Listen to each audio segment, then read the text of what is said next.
আপনারা হয়তো খেয়াল করেছেন যে গত কয়েক মাস ধরে হেফাজতের আমির এবং প্রবীণ আলেম মাওলানা মহিবুল্লাহ বাবুনগরী অত্যন্ত কঠোর ভাষায় জামাতের সমালোচনা করছেন। তিনি জামাতের আকীদা নিয়ে প্রশ্ন তুলছেন, ঈমান নিয়ে প্রশ্ন তুলছেন এবং ইসলামপন্থী দলগুলোর প্রতি আহ্বান জানাচ্ছেন যেন তারা জামাতের সঙ্গে কোনো জোট না করে।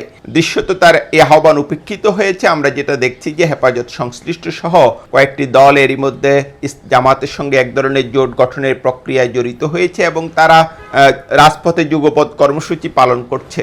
তবে নিশ্চিতভাবে হেফাজত আমিরের এই যে অবস্থান, এটা বিএনপির জন্য খুবই সহায়ক একটা পরিবেশ তৈরি করেছে এবং আমরা যেটা দেখছি যে হেফাজত আমিরের সঙ্গে এবং হেফাজতের একটি অংশের সঙ্গে বিএনপির একটা সুসম্পর্ক তৈরি হচ্ছে।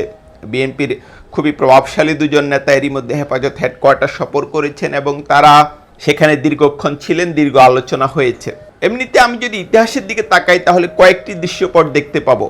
কওমি ঘরানার আলেমদের সঙ্গে জামাতের যে দূরত্ব কিংবা দ্বন্দ্ব বলি, সেটা আসলে নতুন কিছু নয়। বিশেষ করে মাওলানা মওদুদীর লেখা নিয়ে হেফাজত ঘরানা কিংবা কওমি ঘরানার আইনজীবী আলেমদের মধ্যে সবসময় একটা প্রশ্ন ছিল এবং তারা এটা জামাতের ঈমান আকীদা নিয়ে আগেও প্রশ্ন তুলেছিল। সুতরাং এই প্রশ্ন একদম নতুন নয়, এটা কিন্তু উল্লেখ করতে হবে।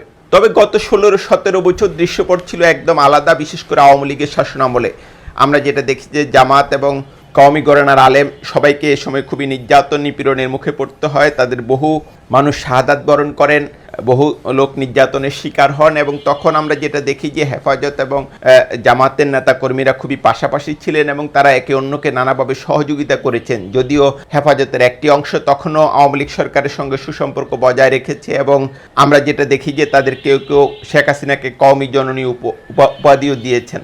এটা গল্পের একটা পার্ট।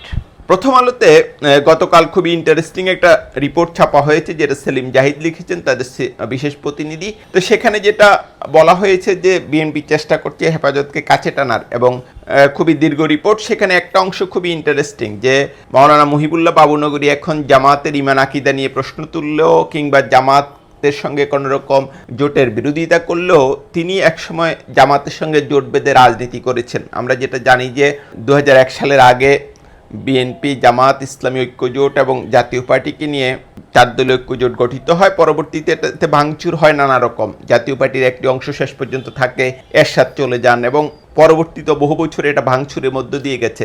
কিন্তু মুফতি ফজলুল হক আমিনীর যে ইসলামী ঐক্যজোট, সেটা সবসময় এই 4 দলীয় জোটে ছিল এবং সেই জোটের একজন গুরুত্বপূর্ণ, সেই ইসলামী ঐক্য জোটের একজন গুরুত্বপূর্ণ নেতা ছিলেন মাওলানা মহিবুল্লাহ বাবুনগরী। শুরুতে তিনি সেটার উপদেষ্টা ছিলেন এবং মাওলানা বা মুফতি আমিনীর মৃত্যুর পর মাওলানা মহিবুল্লাহ বাবুনগরী সেই দলের সিনিয়র সহসভাপতির দায়িত্ব নেন এবং তখনও ইসলামী ঐক্য জোট জামাতের সঙ্গে যে জোট ছিল জামাত বিএনপির, সেখানে ছিল এবং তিনি তখন কখনো জামাতের আকীদা নিয়ে প্রশ্ন তোলেননি কিংবা জামাতের সঙ্গে জোটবদ্ধ রাজনীতি করা নিয়ে কোনো প্রশ্ন তোলেননি। হেফাজত আমিরের এই অবস্থান হেফাজতের ভিতরেও কিছু প্রশ্ন তৈরি করেছে, কারণ যেটা বলা হচ্ছে যে হেফাজত একটা নির্দলীয় সংগঠন, হেফাজত কোনো রাজনীতি নেই। কিন্তু রাজনীতি নেই বলার পর আপনি যখন কোনো একটা রাজনৈতিক দলকে টানা আক্রমণ করেন, সেটা কিন্তু একটা ভিন্ন অর্থ বহন করে। সে যাই হোক, আমরা যেটা দেখছি যে হেফাজতের আমির মাওলানা মহিবুল্লাহ বাবুনগরী ক্রমশ বাংলাদেশি রাজনীতিতে গুরুত্বপূর্ণ হয়ে উঠছেন এবং বিশেষ করে